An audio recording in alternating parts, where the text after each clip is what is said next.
వి gold trusted gold buyers తాకట్టులో ఉన్న బంగారాన్ని విడిపించి ఈ రోజు ఉన్న మార్కెట్ ధరకే కొనబడును.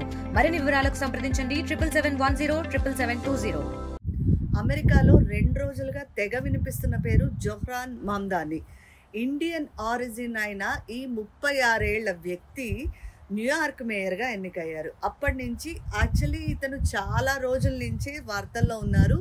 గెలిచిన తర్వాత మరింత వార్తల్లోకి వచ్చారు. డెమోక్రాటిక్ పార్టీ నుంచి పోటీ చేసిన జోహ్రాన్ మమ్దాని న్యూయార్క్ మేయర్గా ఎన్నికయ్యారు. మొట్టమొదటి ఏషియన్ దానికి సంబంధించినాడు, భారతీయ సంతతికి సంబంధించినాడు ఒక ముస్లిము న్యూయార్క్ మేయర్గా ఎన్నికవడం చరిత్ర సృష్టించింది. ట్రంప్ కూడా ఇతన్ని ఎన్నుకోవద్దు అని చెప్పి ప్రచారం చేశారు. కమ్యూనిస్ట్ జోహ్రాన్ మమ్దానిని ఎన్నుకుంటే మనకి నష్టము, అమెరికాకి నష్టం జరుగుతుంది, ఇలాంటి మాటలన్నీ చెప్పి చాలానే చెప్పారు ట్రంప్. కానీ న్యూయార్క్ ప్రజలు ఒక కొత్త తరాన్ని కోరుకుంటున్నారు, ఒక కొత్త పాలనని కోరుకుంటున్నారు అని నిరూపించారు. జోహ్రాన్ మమ్దానికి ఓట్లు వేసి గెలిపించారు. అలాగే వర్జీనియా లెఫ్టినెంట్ గవర్నర్గా కూడా ఒక హైదరాబాదీ ఎన్నికయ్యారు. హైదరాబాద్లో పుట్టి పెరిగిన గజాల హష్మి అనే వ్యక్తి తర్వాత యుఎస్కి వెళ్ళి సెటిల్ అయిపోయారు. ఆవిడకి 3 ఏళ్ళు 4 ఏళ్ళు ఉన్న టైంలోని అక్కడే పుట్టి, అక్కడే పెరిగి, అక్కడే చదువుకుని, అక్కడే ఉద్యోగం చేసి ఇప్పుడు అక్కడ వర్జీనియా లెఫ్టినెంట్ గవర్నర్గా ఎన్నికయ్యారు. ఈవిడ కూడా ఇండియన్ అనే చెప్పాలి. ఈవిడ భారత సంతతి కూడా కాదు, ఈవిడ ఇండియన్ అక్కడికి వెళ్ళి సెటిల్ అయిన ఇండియన్. అలాగే సిన్సినాటీలోని ఇంకొక వ్యక్తి కూడా భారత సంతతి వ్యక్తి ఎన్నికయ్యారు. ఇలా 4 చోట్ల ఎన్నికలు జరిగితే 4 చోట్ల ఒక భారతీయుడు ఎన్నికయ్యి సంచలనం సృష్టించారు. అమెరికాలోని ఇండియన్స్ పాపులారిటీ పెరుగుతోంది, ఇండియన్స్కి ఇక్కడ జనాలు సపోర్ట్ చేస్తున్నారు అనడానికి ఇది ఒక పెద్ద ఉదాహరణ. ఇండియన్స్ మీద ఎలా అయితే వ్యతిరేకత ఎక్కువ ఉన్నదో అలాగే ఇండియన్స్ మీద ఇది కూడా ఉంది, పాపులారిటీ కూడా ఉంది, సపోర్ట్ కూడా ఎక్కువ ఉన్నదని ప్రూవ్ చేస్తున్నారు.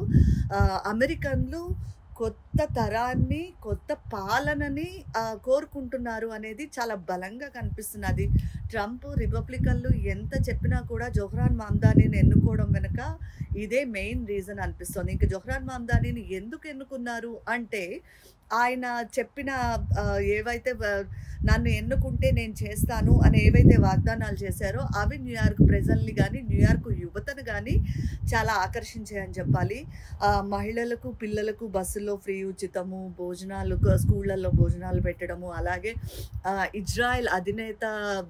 ఇజ్రాయెల్ ప్రధాని నెతన్యాహుని న్యూయార్క్ వస్తే అరెస్ట్ చేస్తానని చెప్పడం, ఇలాంటివన్నీ జోహ్రాన్ ఎన్నుకోవడానికి కారణమయ్యాయి. ట్రంప్ అనుసరిస్తున్న విధానాల మీద కానీ లేకపోతే పాలస్తీన్ల మీద ఇజ్రాయెల్ చూపిస్తున్న దాష్టికాన్ని కానీ న్యూయార్క్ ప్రజలు ఎంత హేట్ చేస్తున్నారనేది ఇందులోని క్లియర్గా తెలుస్తుంది.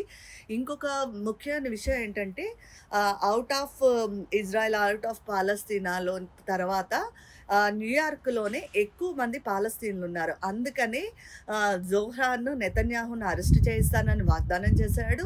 దానికి పాలస్తీన్లు సపోర్ట్ కూడా చేశారు. న్యూయార్క్లోనే ఎక్కువ పాలస్తీనీలు ఉండడం వల్లనే ఇది కూడా జోహ్రాన్ ఎన్నిక కారణమైంది. ఇక ట్రంప్ జోహ్రాన్ ఎన్నికని అంత ఎక్కువగా సపోర్ట్ చేయటం లేదు. పైకి అది కనిపించకపోయినా పైకి అతన్ని నేను మేయర్గా సక్సెస్ అవ్వాలని కోరుకుంటాను అది ఇది అని చెప్తున్నా కూడా టోటల్గా 4 రాష్ట్రాల్లోని డెమోక్రాట్లు ఎన్నిక అవ్వడం పట్ల ట్రంప్ చాలా అసంతృప్తిగా ఉన్నారు, చాలా అసంతృప్తిని వ్యక్తం చేస్తున్నారు. ప్రజలు కామన్ సెన్స్ మర్చిపోయి కమ్యూనిజం వైపు వెళ్ళారు అనే ఒక పెద్ద మాట మాట్లాడారు.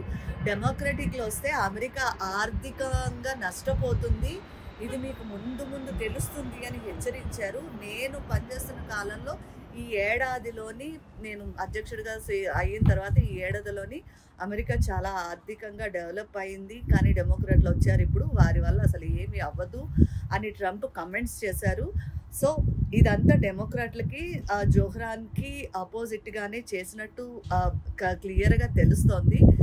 దీని గురించి ఇక జోహ్రాన్ ఏం చేస్తారు, తన పాలనలోని మేయర్గా ఎన్నికైన తర్వాత ఆయన ఏం చేస్తారు, ట్రంప్ని ఎలా ఎదుర్కొంటారు అన్నది మనకి తెలియాలి అంటే జనవరి 1 వరకు ఆగాలి. ఎందుకంటే జోహ్రాన్ కానీ వర్జీనియాలోని మిగతా చోట్ల కానీ వీళ్ళందరూ జనవరి 1 నుంచి తమ బాధ్యతలను స్వీకరించనున్నారు.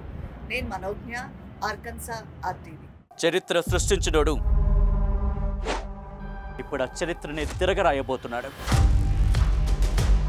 అబద్ధాల గోడల్ని బద్దల కొట్టి నిజాలను రాగా మీ ముందుంచబోతున్నాడు. నిజమైన వార్తల కోసం వెంటనే డౌన్లోడ్ చేసుకోండి రా యాప్ని.